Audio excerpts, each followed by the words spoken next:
You know that specific kind of exhausted you feel at 11 p.m. when your toddler is screaming because you cut their toast into rectangles instead of triangles? Hold on to that feeling. We're going to need it, because today's video is technically about archaeology, but it's really about parents, and parents have apparently been losing this exact battle since long before toast existed. Now go back, not a little, a lot, 78,000 years back, to a cave on the coast of what's now Kenya, where a different parent is dealing with something no app, no in-law, and no toddler tantrum hack on the internet was ever going to fix. Their child has died, somewhere between 2 and 3 years old. And what that parent does next is the reason we're here today, arguing with a myth that's been quietly lying to you for 60 years. If your kid has made you feel like an unfit parent at any point in just the last 24 hours, drop a raised hand below. Turns out you're in very old company. Here's the myth, stated plainly, because you've definitely absorbed a version of it even if you've never heard the name behind it.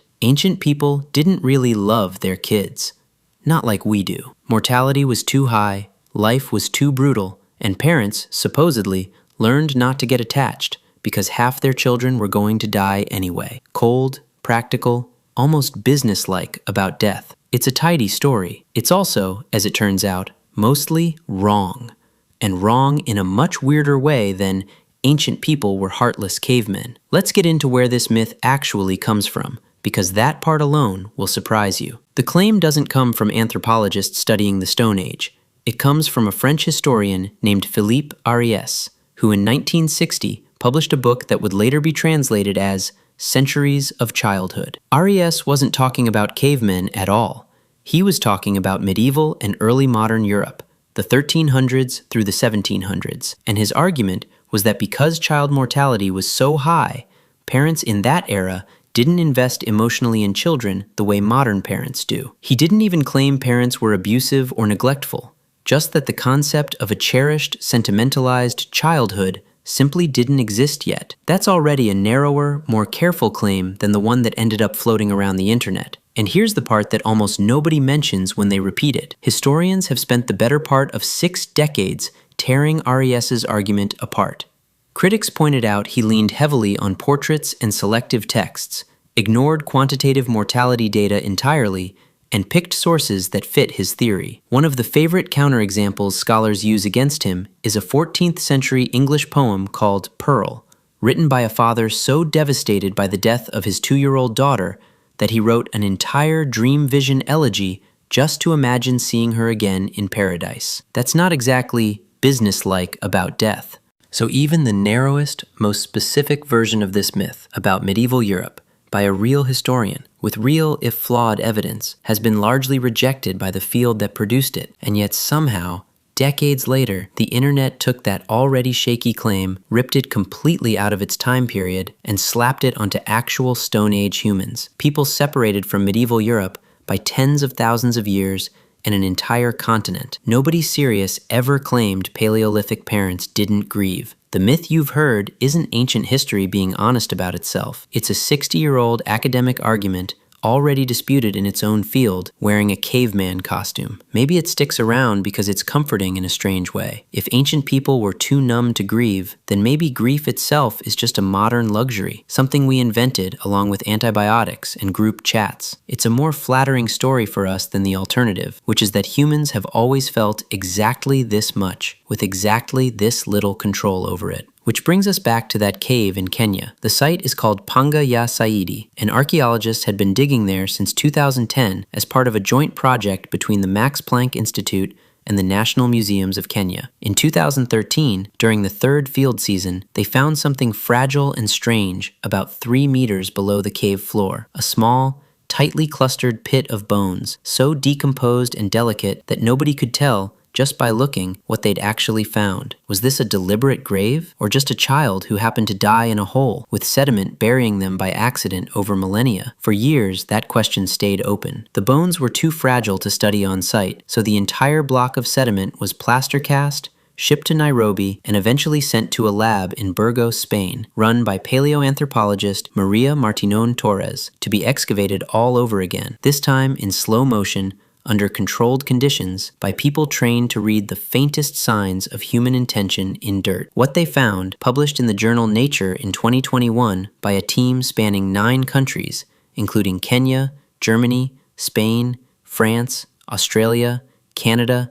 South Africa, the UK, and the US, and led by Martinon Torres, alongside archaeologist Emmanuel Ndiema of the National Museums of Kenya, answered the question. The child, researchers nicknamed Mtoto, Swahili for child, had been placed deliberately on his right side, knees drawn up to his chest, in a curled, almost sleeping position. His body had been wrapped in something soft, probably animal hide, that had long since rotted away, but left its signature in how the bones were arranged. His head had been gently rested on some kind of cushion, also long gone, also perishable, also clearly placed there on purpose. And the detail that settled the deliberate burial question for good, his joints were still connected. If a body decomposes out in the open before burial, the joints come apart and scatter. Mtoto's didn't, which means someone buried him fast, carefully, and on purpose within days of his death. Using a method called luminescence dating, which measures when the surrounding sand grains were last exposed to light, researchers pinned the burial at 78,000 years ago, making it the oldest confirmed intentional human burial ever found in Africa. Right next to the body, archaeologists also found a fragment of a giant African land snail shell with deliberate incision marks cut into it, something a tool had clearly been used on. Nobody can say for certain what it meant. Maybe it was a tool, maybe it was something closer to a gift, but someone took the time to mark it and leave it there, next to a child who was never going to use a tool again. And Mtoto isn't even alone on the continent. The next oldest known burial in Africa is an infant found at Border Cave in South Africa back in 1941.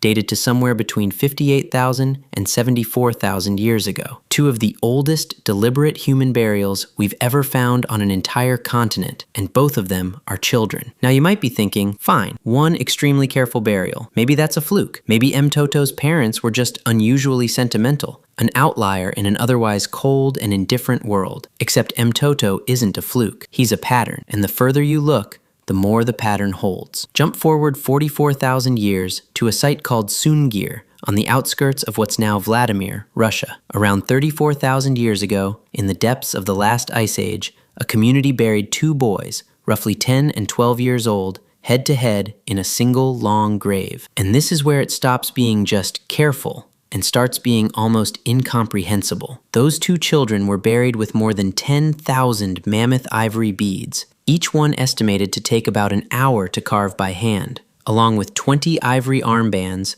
around 300 pierced fox teeth, 16 spears made from painstakingly straightened mammoth tusks, carved artwork, antlers, and, strangest of all, 2 human thigh bones laid deliberately across their chests. For comparison, an adult male buried nearby, someone who'd presumably had decades to earn status and respect in his community, was buried with roughly a third of the ivory beads the boys received. Anthropologist Eric Trinkhaus, who led the modern analysis of the site, has pointed out that from a purely practical standpoint, this makes no sense. Children that age hadn't lived long enough to earn that kind of status through their own actions.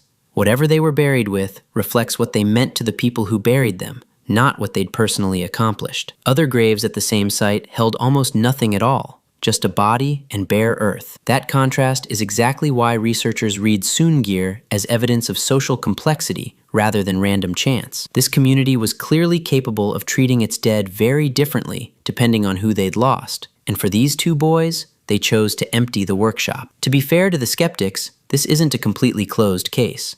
A few researchers have floated the idea that the Sunghir boys may have been part of some kind of ritual sacrifice rather than simply mourned, which would complicate the sentimental version of this story considerably. Honestly, we may never know for certain which it was. But notice that even the darkest alternative explanation still doesn't get us back to ancient people were indifferent to dead children. Sacrifice, in basically every culture that's practiced it, is built on the idea that a child's life is valuable enough to offer. Indifference doesn't build a slender, careful grave around 2 kids and decorate it with 10,000 hand-carved beads. Every explanation on the table requires that these children mattered enormously. The only debate is about why. If you grew up half believing the ancient people didn't really care about their kids thing too, comment, "I believed it," below. I want to see how many of us got fed the same myth without ever hearing where it actually came from.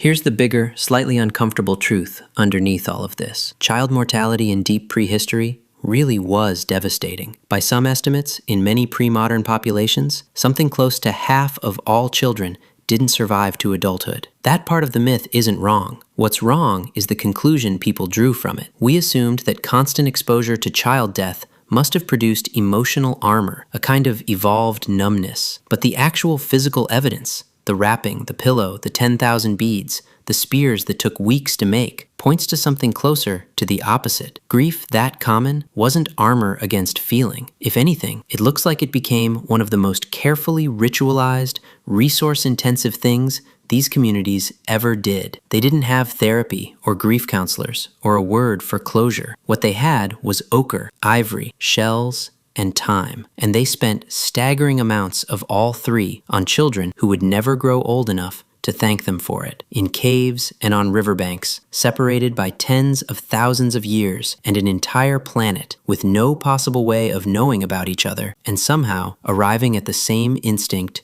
anyway. So the next time your kid loses it over the wrong-shaped toast, or refuses to nap on principle, or screams in a grocery store like you've personally betrayed them, remember that you're not doing anything new. You're the latest entry in a project that's at least 78,000 years old. A species that, for all its violence and brutality and impossibly hard lives, has never once figured out how to stop loving its kids too much to be reasonable about it. 78,000 years ago, in a cave by the ocean, someone proved that. They just didn't know they'd still be proving it to strangers this far into the future. Would you have spent 10,000 hand-carved beads on someone who couldn't even tie their own shoes yet? Tell me honestly in the comments.